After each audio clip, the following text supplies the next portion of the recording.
యేసుతో మాట్లాడుదా, నోరు తెరిచి యేసుతో మాట్లాడు. దావీదు కుమారుడు యేసు, నన్ను కనికరించయ్యా, నన్ను దీవించయ్యా బిడ్డ. వ్యాధితో వచ్చావా, రోగంతో వచ్చావా, వేదన కూర్చుకున్న దేవుని ఆరాధించు, ఆ దేవుని స్తుతించు బిడ్డ. నీ జీవితంలో నీవేం కోల్పోయా, నీ భార్య నీ భర్త జీవితంలో, నీ కుటుంబ జీవితంలో ఉన్న కన్నీళ్లు ప్రభు కనిపించు. నీవే ఆశీర్వదించాలని కన్నీటితో ఆ ప్రభువుని ప్రార్థించు. ఈ సమయం మరలా తిరిగి రాదు బిడ్డ.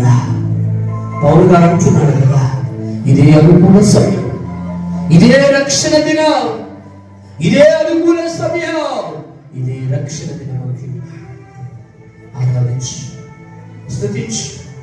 దావీదు రాజులకు హోసానా, దావీదు రాజులకు హోసానా, దావీదు రాజులకు హోసానా, దావీదు రాజులకు హోసానా.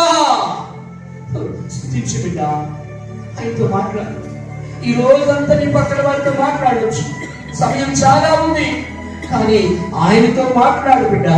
ఆయనే నీ మార్గం, ఆయనే నీ సత్యం, ఆయనే నీ జీవం, ఆయనే నిన్ను నడిపించగలిగినది, నీ రోగాన్ని నయం చేయగలిగిన దేవుడు, నీ వ్యాధిని స్వస్థపరచగలిగిన దేవుడు. ఆయన ఒక్కడే నిన్ను బాగు చేయగలిగిన దేవుడు. నా జీవితంలో నీ కన్నీరు, నా జీవితంలో అంత వేదన, నా జీవితంలో నీ కన్నీరేనాయన. ఎటువైపు చూసినా నా జీవితం అంత వేదన తండ్రి. నువ్వు అన్నావు కదా, భారము చేత అలసి సమస్యలు సమస్య చెందారా, నా ఎందుకు రండి అన్నావు కదా. దగ్గరికి వచ్చాను, విరిగి నలిగిపోయిన హృదయముతో నీ దగ్గరికి వచ్చానయ్యా, కన్నీటితో వచ్చాను అయ్యా. ఆ రోజు అన్న కూడా కన్నీటితో హృదయ వేదనతో ప్రార్థిస్తుంది.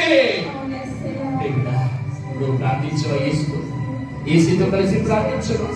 ఇదిగో ఈ పవిత్ర వారంలోకి మనం అడిగి ఉన్నా, ఆ ప్రభు యొక్క శ్రమను ధ్యానిస్తూ ఉన్నా. ఆ యేసయ్య నీ కోసం, నా కోసం మరణిస్తూ, మన కోసం శిలువను మోస్తూ, ఇదిగో సంతోషంగా మోస్తూ ఉన్నాడు. భారమైన శిలువను సంతోషంగా మోస్తూ ఉన్నాడు. నా బిడ్డ ఎక్కడ తప్పిపోతుందో, నా బిడ్డ ఎక్కడ ఈ పాపములో మునిగిపోతుందో, ఆయన శరీరం, ఆయన తనపై ముళ్ళ కిరీటాన్ని పెడుతూ, చిత్రహింసలు పెడుతూ, కొరడాదెబ్బలు కొడుతూ ఉన్నా. ఏ నోళ్ళైతే దావీదు రాజులకు హోసానా, ఏ నోళ్ళైతే దావీదు రాజులకు హోసానా అని జయ జయ గీతాలు పాడాయో, అదే నోళ్ళు ఆయన సెలవు వేయు, ఆయన సెలవు వేయు అంటున్నా. నీ మాటల ద్వారా యేసుని ఇంకా సిలువ వేసుకునే ఉంటావా? సిలువను యేసుని ఇంకా కొరడాలతో కొడుతూ కూడా, దావీదు కుమారా యేసు నన్ను కరుణించు అంటున్నా.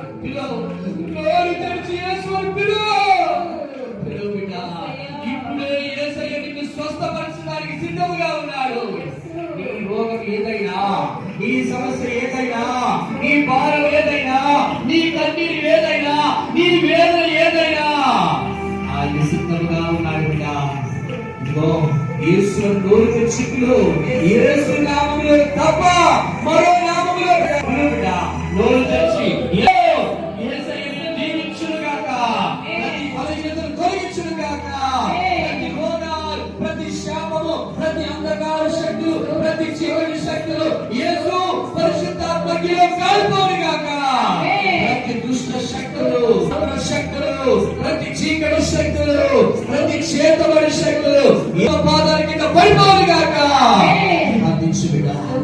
ఏ వేదనతో, ఏ కన్నీటితో, సెలవులో వేలాడుతూ నీ వైపే చూస్తూ ఉన్నా, వేదనతో, కన్నీటితో, రక్తధారలై కారుతూ యేసయ్య వైపు చూస్తున్నా. ఒక్కసారి నువ్వు కూడా యేసు వైపు చూడు. ఒక్కసారి సెలవులో వేలాడుతున్న యేసును చూడు. ఒక్కసారి యేసును చూడు.